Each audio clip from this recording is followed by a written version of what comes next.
730 재보선 여당은 활짝 웃었고 야당은 참혹했습니다. 야당은 정권을 심판해달라 유권자에게 말했지만 유권자들은 거꾸로 야당을 심판한 셈이 됐습니다. 왜 이런 결과가 나왔을까? 반대로 유권자들은 세월호 참사 이후 정부가 보여준 무능에도 불구하고 새누리당을 재신임한 이유는 무엇일까? 유권자들이 새누리당을 재신임한 것은 또 맞는 것일까요? 중앙대 이상돈 명예교수와 함께 이번 재보선 결과를 짚어보겠습니다. 교수님 안녕하십니까? 네, 안녕하십니까? 예, 자 이번 재보선 결과 보셨을 텐데 어떤 부분에 주목하셨나요? 네, 현재 민심의 추세를 볼 때면은 야당이 한 2석은 더 얻는 게 정상이라고 보죠. 예. 그런데 야당이 오히려 2석을 잃어버렸지 않았습니까요? 예. 뭐 변명할 이유 없이 야당의 참패라고 생각합니다. 예. 자, 선거 결과가 나오기 전까지 야당이 2석 더 나올 것이다 이렇게 예상을 하셨는데요. 자, 그 얘기는 아니고 예. 그렇게 되는 게 정상이라고 생각을 했던 거죠. 네. 예. 자, 뚜껑을 열어보니까 여당이 11석, 야당이 4석이었습니다. 많이 놀라셨겠습니다. 네, 제 예상보다 야당이 한 1, 2석 정도 더 잃어버렸습니다. 네. 자, 이번 선거에서요. 또 가장 주목을 받고 있는 지역이 전남 순천 곡성이었습니다. 이정현 수석의 당선이었는데 어떻게 평가할 수 있을까요? 네, 그 이정현 후보도 저도 잘 알죠. 그 분의 노력은 대단한 겁니다. 다른 사람은 할 수 없는 건데요. 그래서 저는 이번에 이정현 의원의 성공을 두고서 뭐 지역구도 타파라고 일반화하기는 조금 이르다고 생각합니다. 네. 또 하나는 김한계 안철수 두 전 대표가 호남을 너무 홀대하고 제멋대로 공천하지 않았습니까요? 예. 이번만이 아니라 지난번에 6.4 지방선거도 그랬습니다. 그래서 호남 지역에서 특히 전남에서 기초자치단체장을 3분의 1을 무소속한테 뺏겼지 않습니까요? 예. 그런 유권자들이 그런 야당 지도부에 대한 불신을 표명한 거라고 봅니다. 그런 반사이익이 있었다고 생각합니다. 예. 지역구도 타파까지는 아니고 공천 문제 그리고 호남 홀대가 문제다 이렇게 보시는 것 같은데요. 그 외에도 어떤 문제가 있을까요? 야당의 패배한 원인에서는 뭐니 해도 김한길 안철수 두 전 대표의 리더십이 취약했다고 보는 것이죠. 예. 특히 안철수 전 대표의 경우는 과연 이 정치적인 판단력이 있는가 이런 생각을 할 정도죠. 다 아시다시피 지방선거를 앞두고서 자기가 새누리당을 심판하겠다고 하면서 제3당을 만들어서 후보를 다니겠다고 하면은 그건 야권 전체의 복면 아닙니까? 불보듯 뻔한 거고. 예. 또 여론이 밀려서 능력 부족으로 이제 한계에 달해서 합당을 했는데 합당한 명분이라는 게 기초단체의 선거 불공천이다. 그래서 일방적으로 불공천하겠다고 했는데 그대로 했으면 정치적 자살행위가 되지 않았겠습니까? 야권 참패도 불보듯 뻔했죠. 그것도 이제 마지막 판에 번복을 하고 그래서 지난번 지방선거도 이런 것 때문에 민심이 제대로 반영이 안 된 것인데 예. 이번 재보선에서는 또 그 두 사람이 그냥 공천을 자기네들 소유물처럼 그야말로 전형을 했지 않습니까요? 예. 굉장히 독선적으로 공천을 해서 그래서 오늘날 이런 결과를 만드는 것이죠. 어떤 두 사람의 책임이 제일 크다고 봅니다. 네. 또 하나는 뭐니 해도 이제 야권 단일화, 후보 단일화 아주 그게 굉장히 피곤합니다. 그래서 야권 지지 유권자들은 어떤 야당에서 공천 후보를 내면은 예. 저게 진짜 후보인지 좀 이따 그만둘 사람인지 알 수가 없지 않습니까? 예. 그런 식으로 공천에서 어떻게 유권자들의 마음을 사겠습니까? 아주 단일화 같은 것은 유권자들이 피곤해 있다고 생각합니다. 예. 야권 지지자들 입장에서는 이런 단일화가 항상 진행되는 그런 과정들 자체도 보기 싫은 일일 것이다. 이런 이제는 피로감이 크게 달했다고 보지 않겠습니까? 네. 네. 그리고 사실상 야당에게 유리한 조건들이 많았습니다. 세월호 참사 이후에 정부의 무능함이라든지 또 인사정책 실패라든지 이런 것을 놓고 보면은 야당이 완패했던 이유가 무엇인가 또 근본적인 다른 이유가 있을 것이다. 이런 분석도 가능할 것 같은데요. 네.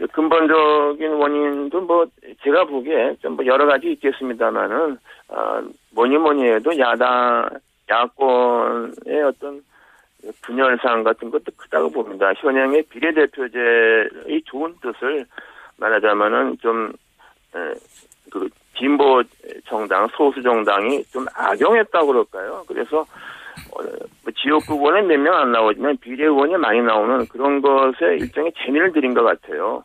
그리고 거대 야당인 그 새정치민주연합이죠. 과거 민주당은 거기에 그냥 발목을 잡혀서 항상 이렇게 순발력이 없지 않습니까요? 예. 그래서 그런 과정이 구조적인 문제가 있고 또 하나는 이제 뭐 이른바 그 야당이 너무나 그 진보 정책, 진보 이데올로기에 집착해 있다가 이제 지난번에 총선 대선을 실패한 거 아닙니까요? 예. 그래서 외연을 넓히기 위해서 안철수 전 대표를 영입했는데 그 과정이 오히려 더 안 좋은 결과를 초래했다고 저는 생각합니다. 예, 이번 재보선에 이제 결과론적으로 실패했기 때문에 김한길 안철수 대표가 사퇴를 했고요.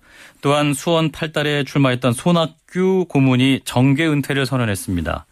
자, 이후에 전국 어떻게 보십니까? 현재 앞으로는 이제 새누리당은 이제 변화할 것이 없습니다. 이대로 가는 거죠. 네.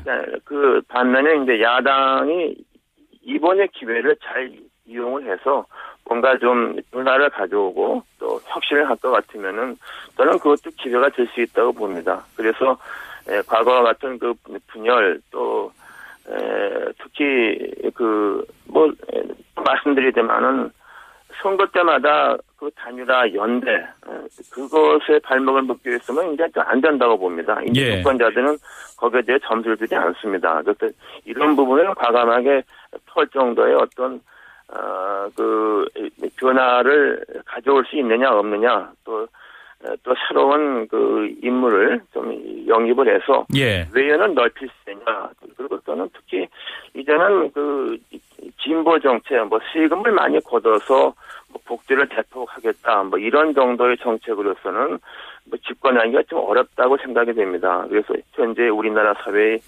연령 구조의 변화랄까 젊은 층의 어떤 의식 변화, 경제 구조의 변화 이런 거에서 그래서 저는 그 영국에서 노동당이 보수당한테 십몇 년 동안 지다가 토니 블레어 전 영국 총리가 제3의 길이라는 어떤 슬로건을 내걸고 정당 정책을 상당히 우클릭해서 집권에 성공하고 십몇 년간 장기 집권을 했죠. 저는 그런 것을 현재 그 야당이 좀 배워야 하지 않는가 좀 그런 생각을 하고 있습니다. 예. 자, 이제 새누리당 얘기로 넘어가 보도록 하죠. 자, 이번 선거 새누리당의 압승인가요? 그렇게 생각하면은 그 착시죠. 왜냐 그러면 구조적으로 재보선은 투표율이 높지 않기 때문에 높은 연령층의 지지 기반을 갖고 있는 새누리당이 유리합니다. 그래서 이것을 승리라고 생각하고 하고서 거기에 빠져 있으면은 큰 선거에 실패할 수가 있습니다.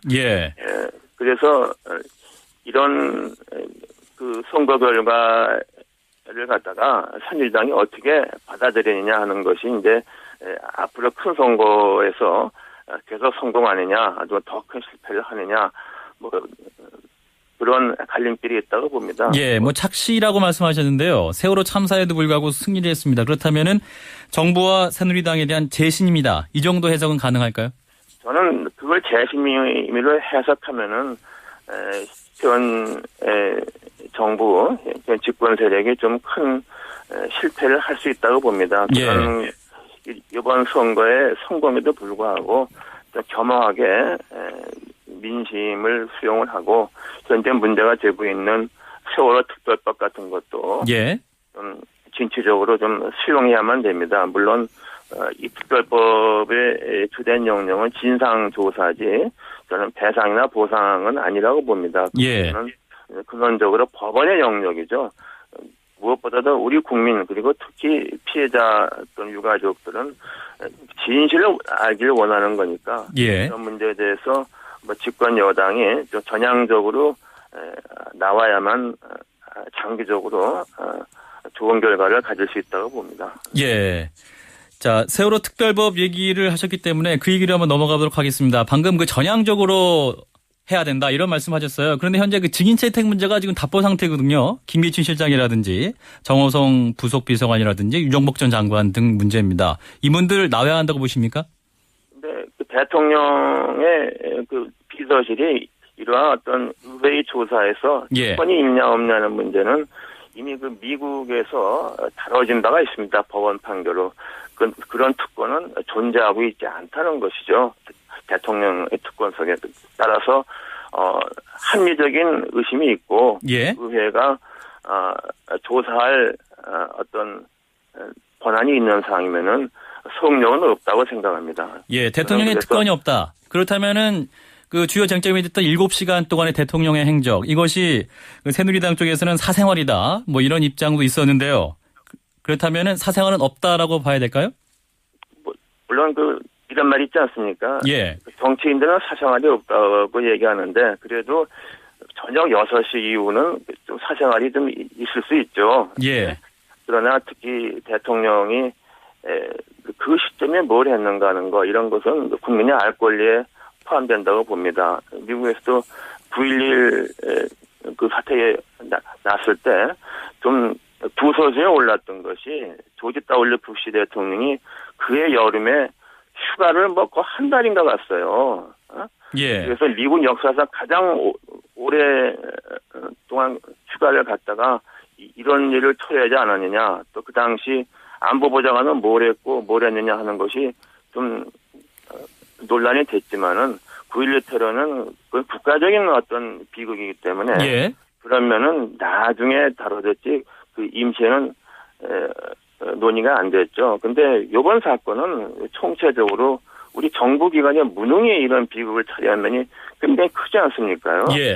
그래서 저는 과연 어떻게 해서 이런 사건이 일어났고 그 사건에 대해서 왜 이렇게 아무런 조치를 취하지 못하고 많은 인명이 희생돼야 하는 데에서는 속력 없이 진실을 좀 밝혀야 한다고 생각합니다. 그렇다면 김기춘 실장이나 정호성 제1부속비서관 청문회 증인으로 나와야 한다고 보시는 거군요. 그러니까 구체적으로 제가 말씀드리긴 좀 그렇지만요. 그분들이 책임질 집에 있는 사람 같으면은 저는 당당하게 나와야 된다고 봅니다. 그러니까 책임질 사람은 특히 비서실장 아니겠습니까? 청와대 총책임자 아닙니까요? 그래서 그런 문제 가지고서 여당이 전체적인 어떤